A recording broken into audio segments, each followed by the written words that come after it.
오늘 함께 읽은 본문의 말씀을 가지고 무엇을 구하고 계십니까? 라는 제목의 말씀으로 하나님의 말씀을 전하도록 하겠습니다. 예배에 참석하신 분들께 한 가지 질문으로 말씀을 시작해 보려고 합니다. 간단한 질문입니다. 생일이 혹시 기대되십니까? 네.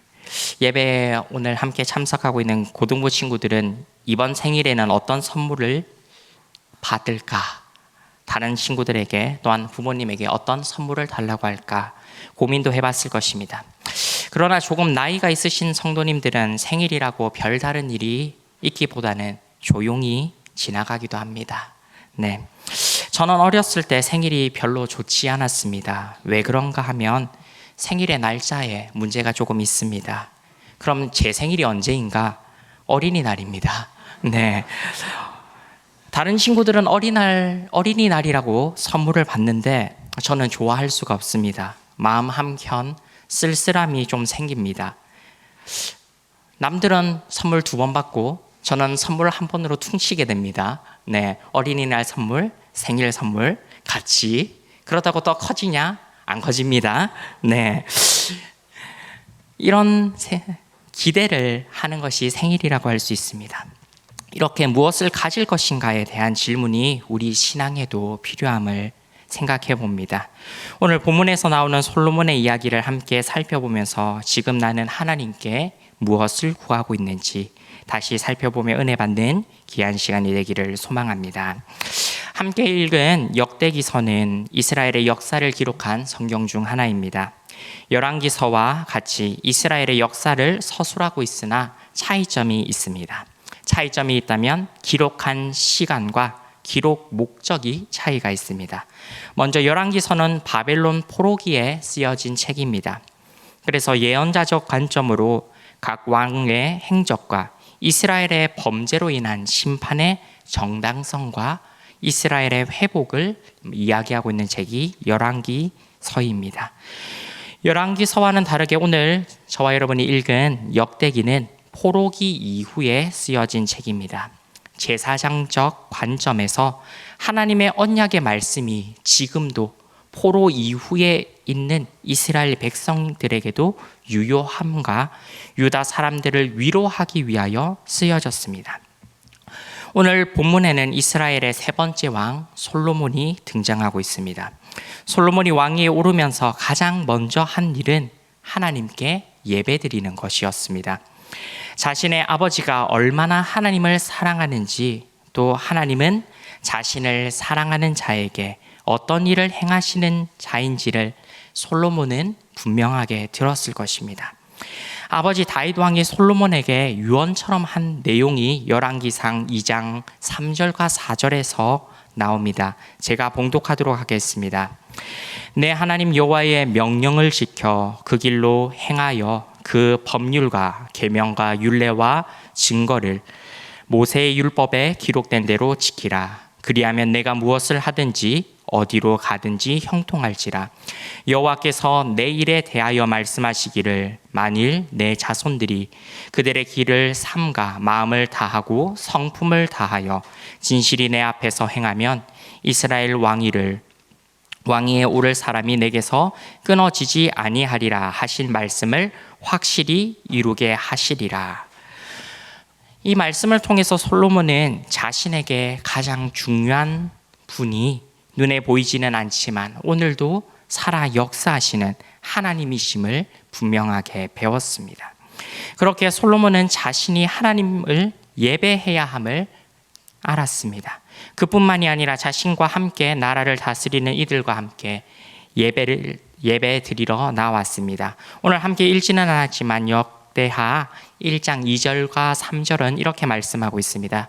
솔로몬이 온 이스라엘의 천부장들과 백부장들과 재판관들과 온 이스라엘의 방백들과 족장들에게 명령하여 솔로몬이 온 회중과 함께 기브온 산당으로 갔으니 하나님의 회막 곧 여호와의 종 모세가 광야에서 지은 것이 거기에 있음이라.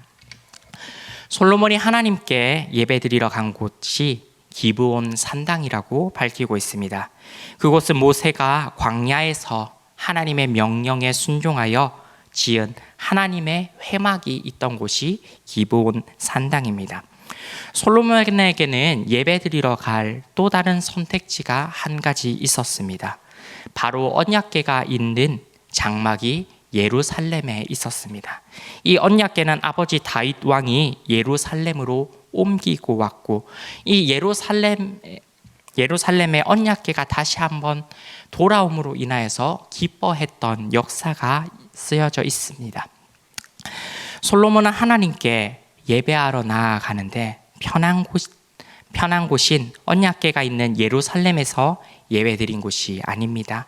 기브온 산당으로 간 것은 그곳에 하나님의 이름이 있었기 때문입니다. 하나님이 임재하고 계셨기 때문에 그곳 기브온 산당으로 가 예배를 드렸습니다. 이는 대제사장 사독이 이곳 기브온 산당을 지키고 봉사하고 있었으므로 하나님이 그곳에 임재하고 계셨음을 성경은 우리에게 분명히 알려주고 있습니다.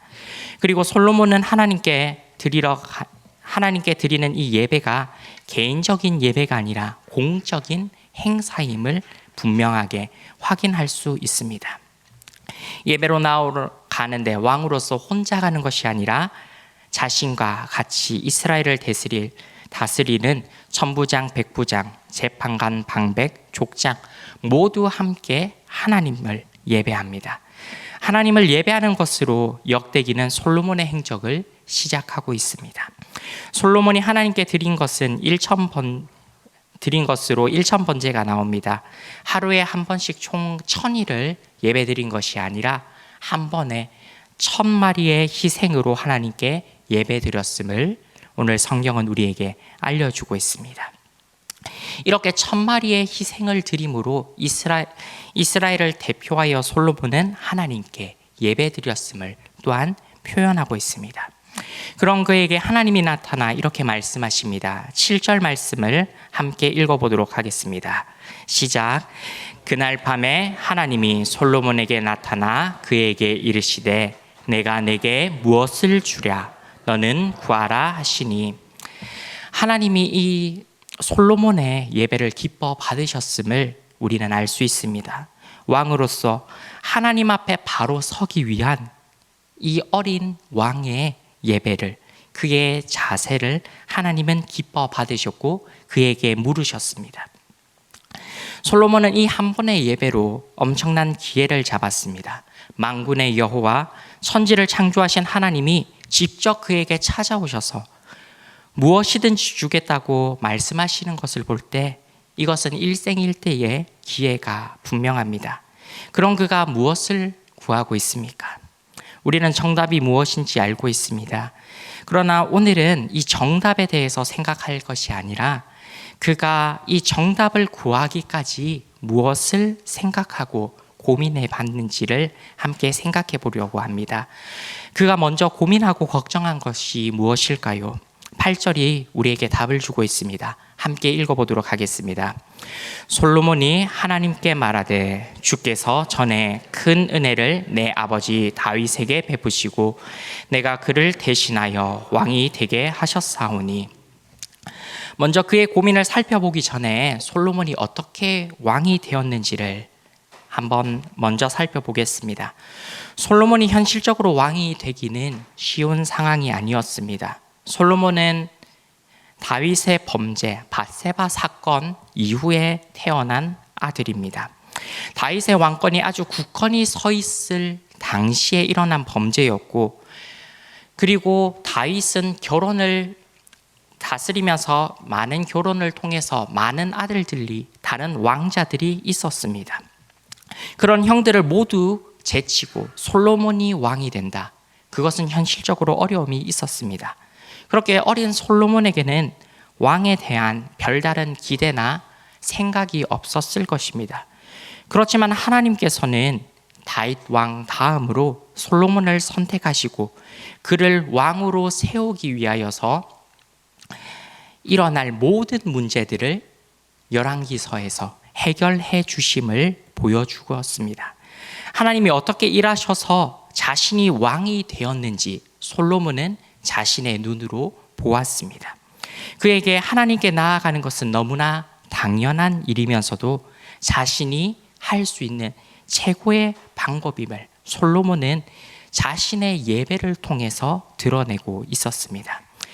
다시 본문으로 돌아와서 하나님의 은혜로 왕이 된 솔로몬, 그가 걱정하는 것은 무엇입니까?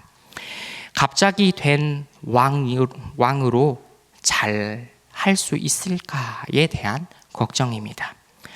그의 아버지 다윗이 어떠한 왕입니까? 하나님 앞에 잘못을 범하였던 이스라엘의 첫 번째 왕인 사울과는 다르게 하나님의 놀라운 은혜를 입은 이스라엘 역사상 최고의 왕이라고 할 수 있는 인물입니다. 그런 인물 뒤이어 왕이 된다는 것은 엄청난 부담이 될 것입니다. 다윗 왕에게 전쟁이면 전쟁, 하나님을 사랑하는 모습이라면 사랑하는 모습, 무엇을 하든지 어디에 있든지 하나님과 함께한 왕이 바로 다윗 왕이었음을 우리는 성경을 통해 알고 있습니다. 비록 다윗 왕이 범죄를 저질렀을 때에도 그의 반응은 어떠합니까? 자신이 하나님께 큰 잘못을 했음을 깨닫고 곧바로 회개하고 자신이 하나님께 범죄했다고 고백하고 하나님 앞에 낮고 낮은 자세로 자신이 범했던 그 범죄를 다시 한 번 더 범하지 않기 위해 끝까지 하나님 앞에 바로 서기 위해 노력했던 자가 바로 솔로몬의 아버지 다윗 왕이었습니다. 그는 그를 이어 왕이 된다는 부담감, 이 부담감이 자신의 삶을 짓누르고 있음을 오늘 8절 함께 읽었던 이 말씀을 통해서 우리는 깨달을 수가 있습니다. 이 부담감을 가지고 하나님께 구하는 내용이 오늘 본문에 나오는데 9절의 말씀을 함께 읽어보도록 하겠습니다. 여호와 하나님이여 원하건대 주는 내 아버지 다윗에게 허락하신 것을 이제 굳게 하옵소서. 주께서 나를 땅의 티끌같이 많은 백성의 왕으로 삼으셨사오니. 솔로몬이 하나님께 말씀하고 있는 내용이 무엇입니까? 다름이 아니라 하나님의 약속을 다시 한 번 더 말하고 점검하고 있는 것을 볼 수 있습니다. 그 약속의 말씀이 무엇입니까? 앞서 읽어봤던 성경 구절인 열왕기상 2장 3절과 4절의 말씀입니다. 다 함께 한번 읽어보도록 하겠습니다. 내 하나님 여호와의 명령을 지켜 그 길로 행하여 그 법률과 계명과 율례와 증거를 모세의 율법에 기록된 대로 지키라. 그리하면 내가 무엇을 하든지 어디로 가든지 형통할지라.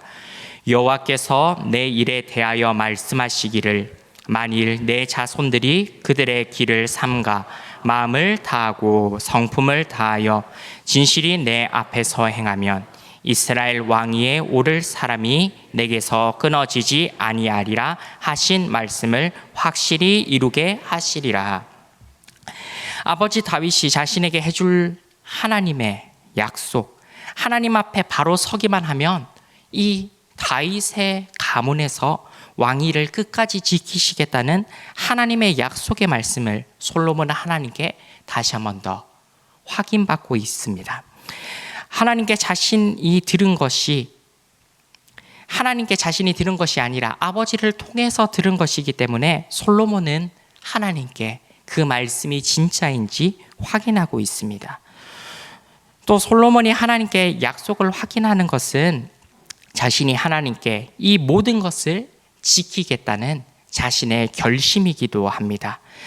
다윗이 솔로몬에게 마지막 유언으로 부탁한 것처럼 여호와 하나님의 법률, 계명, 율례, 증거를 모두 다 지킬 것이라는 결심을 이 고백으로 솔로몬은 하나님께 하고 있습니다.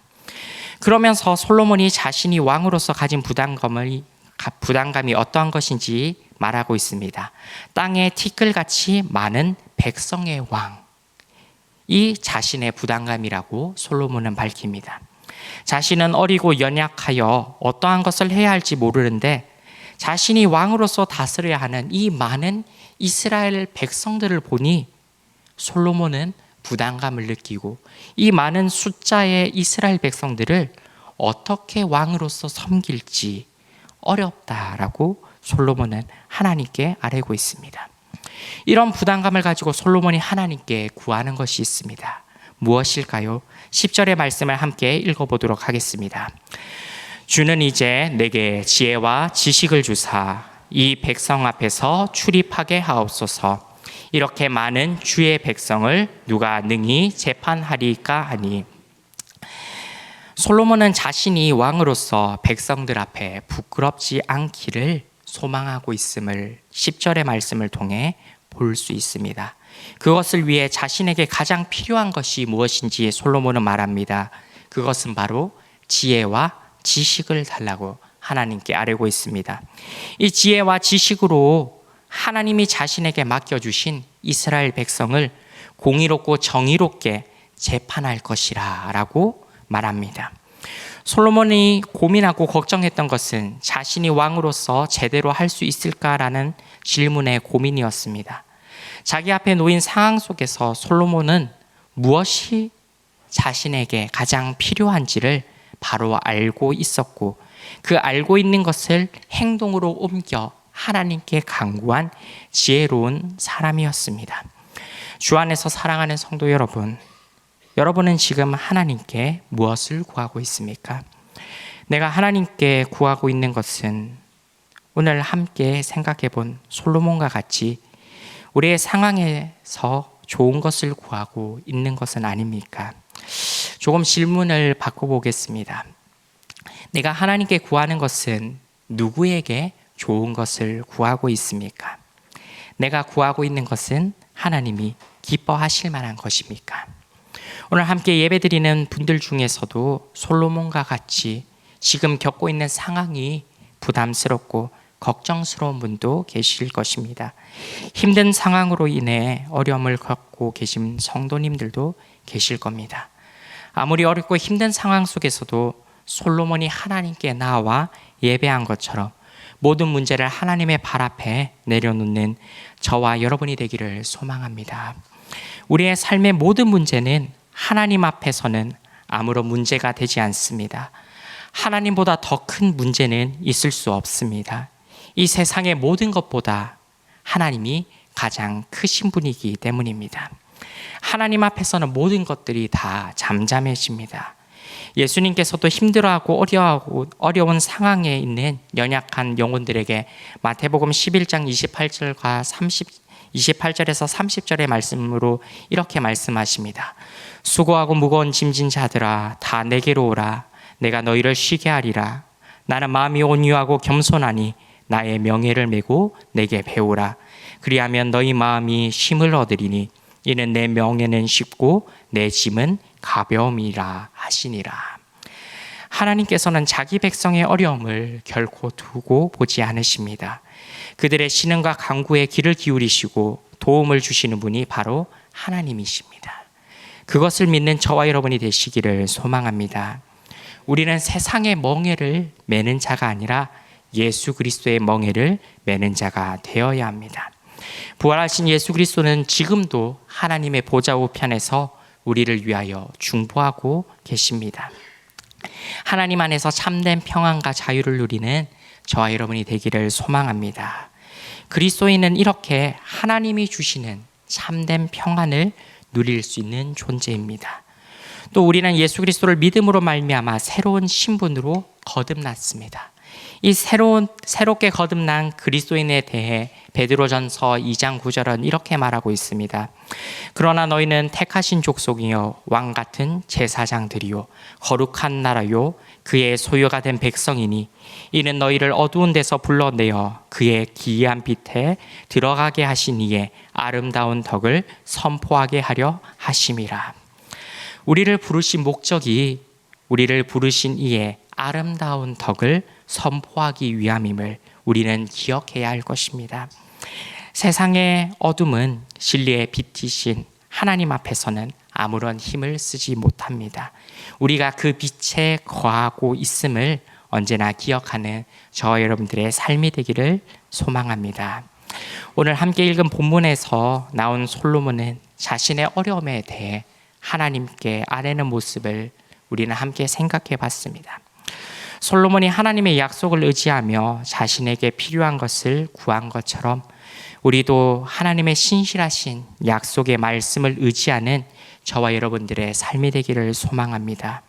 우리의 영원한 피난처 되시며 산성이요 요새시며 반석이 되시는 하나님을 더욱 의지하며 신실한 하나님과 동행하는 저와 여러분들의 귀한 삶이 되시기를 예수님의 이름으로 축원합니다. 기도하겠습니다.